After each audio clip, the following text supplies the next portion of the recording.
अस्सलाम वालेकुम। हम जैसा बोते हैं ना वैसे काटने को ज़रूर मिलता है, और ये बिल्कुल मैं हकीकत कहानी सुनाऊंगी अपनी। मैं किसी दूसरे की नहीं, मैं अपने ऊपर बीते हुआ कहानी सुनाऊंगी। जब हमारे हालात ख़राब थे, कम से कम भी हमारी अल्लाह ताला की आजमाइश रही है हमारे ऊपर, कोई 11 से 12 साल तक हालात बहुत ख़राब थे। 15-15 दिन तक कोई कस्टमर दुकान में नहीं आता था।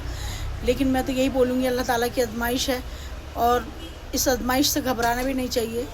अच्छे दिन भी ज़रूर आते हैं, ऐसा बात नहीं है। लेकिन मेरे शौहर जो है ना, ये शायद जो हमारे करशान के लोग होंगे तो वो कमेंट में लिख के बताइए कि मेरी दुकान में कैसे हालात थे और 15-15 दिन कस्टमर नहीं आता था। जब लेकिन बिक्री होती थी, जिस दिन 15 दिन में हो या एक हफ्ते में हो, तो अपनी अम्मी को वो हमेशा 20 रुपये रोज़ देते थे। जिस दिन बिक्री होता था दादा, सबसे पहले जाके अपनी अम्मी का हिसाब करके आते थे। और मैंने भी कभी नहीं रोका, मैं क्यों रोकूंगी? माँ, पहला हक़ तो माँ का होता है ना। तो मैं सोचती थी अच्छे दिन भी आएंगे ज़रूर। मेरा शौहर जब अच्छा करना है तो इंशाल्लाह हमारे साथ भी अच्छा होगा। कमेंट में लिख के करशान के लोग ज़रूर बताएं कि हाँ, मैं ये हकीकत बता रही हूँ या मैं झूठी कहानी बोल रही हूँ। क्योंकि 10-10 दिन, 15-15 दिन जिस दुकान में कस्टमर नहीं आने से कैसे हालात होते हैं। उसके बाद से मेरे शौहर बहुत अपनी माँ का ध्यान रखते थे, और माँ भी बहुत दुआएं देती थी, बहुत ज़्यादा दुआएं देती थी। और घंटों तक जाके पहले दुकान बंद करके पहले अपनी अम्मी के पास जाके कम से कम आधी घंटा जाके लेटना बैठना उनके पास ज़रूर बैठते थे।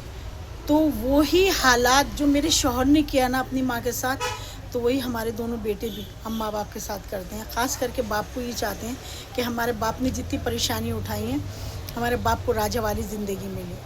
और ये हकीकत बोल रही हूँ, मैं झूठ नहीं बोल रही, कोई दिखावा। और जो कोई बहू भी हो तो अगर उनके बेटे अपने माँ बाप के साथ करते हैं ना, तो कभी मत रोकिए, क्योंकि माँ बाप की दुआएं 7वें अर्श तक रखती हैं। मेरी बहू भी नहीं रोकती है बेकार में, मेरा बेटा भी, फिर बेटे भी ऐसे हैं, अगर कभी रोकेंगी भी तो शायद वो बेटे नहीं मानेंगे। तो माशाल्लाह बेटे, तो वही हालात मैं देख रही हूँ कि वही सारा असर मेरे पोते के अंदर भी आ रहा है। क्योंकि मेरी बहू भी नहीं रोकती है बेकार। जो ईमानदारी की बात है कि हमें क्या दे रहा है क्या नहीं दे रहा है, मेरा बेटा बताते नहीं है, क्योंकि सारे हक़ पूरे कर रहा है। जो बीवी बच्चों का है वो पूरा करता है, जो माँ बाप का करने का है वो भी पूरा करता है। लेकिन मैंने अपने पोते के अंदर भी वही असर देखा। अभी कोई 6-7 महीने पहले, क्या 1 साल ही हो गया होगा, तो कुछ मेरी बहू के साथ में हो जाता है। जब एक जगह 2 बर्तन होते हैं, खटक होती है, कुछ थोड़ी बहुत हो गया तबीयत, कुछ नाराज़गी थी। तो मेरा पोता और हम लोग गए थे कुछ बाज़ार में, तो रास्ते में हमें भूख लगी, तो मैंने बोला चलो रेयान हम लोग सैंडविच खाते हैं और प्याज़ी वगैरह खाते हैं। तो अब मैंने उसको भी निकलवा के दिया। तो मेरे पोते की देखिए समझदारी, उस टाइम शायद वो 9 साल का था। तो मेरा पोता मुझसे बोल रहा है, दादी मेरा खाने का यहाँ पे मन नहीं है, मैं पैक करा लेता हूँ, घर में जाके खाऊँगा ताकि मेरी माँ को भी खाने को मिले। तो मैं बोली, मैंने कहा रेयान आप अच्छे से खा लो, आप अच्छे से खाओ, और आपका जो है ना मम्मा का मैं पैक कराऊंगी। क्योंकि मुझे पता था मेरी बहू सैंडविच और ये प्याज़ी वगैरह खाती है शौक़ से, तो मैंने सोच के रखा था हम लोग खा के जाने के टाइम में पैकिंग करा के ले जाएंगे रायशा के लिए।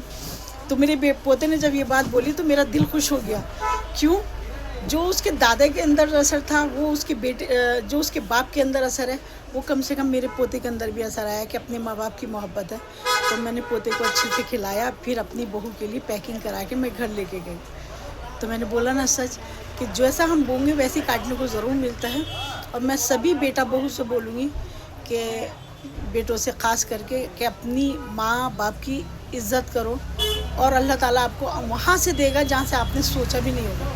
क्योंकि माँ और बाप है ना, दिल से दुआ देते हैं। अगर एक बार माँ का और बाप का साया उठ गया ना, दुआएं देंगे, लेकिन जो माँ बाप दिल से दुआ देते हैं वो कोई नहीं देगा। अगर मेरी वीडियो अच्छी लगी है तो करना क्या है, अगर आप फेसबुक में देख रहे हैं तो प्लीज़ लाइक शेयर और कमेंट में लिख के बताइए। अगर आप मेरा यूट्यूब में देख रहे हैं तो प्लीज़ सब्सक्राइब ज़रूर कीजिए, और कमेंट में लिख के बताइए मैंने सही बोला या गलत बोला। मैं अभी फिर एक बार बोलूँगी, जितने भी बेटा बेटी हैं अपने माँ बाप की सेवा कीजिए, इंशाल्लाह आपके साथ सब अच्छा ही होगा। आपकी कामयाबी कोई नहीं रोक सकता है। थैंक यू मेरी पूरी वीडियो में बने रहने के लिए।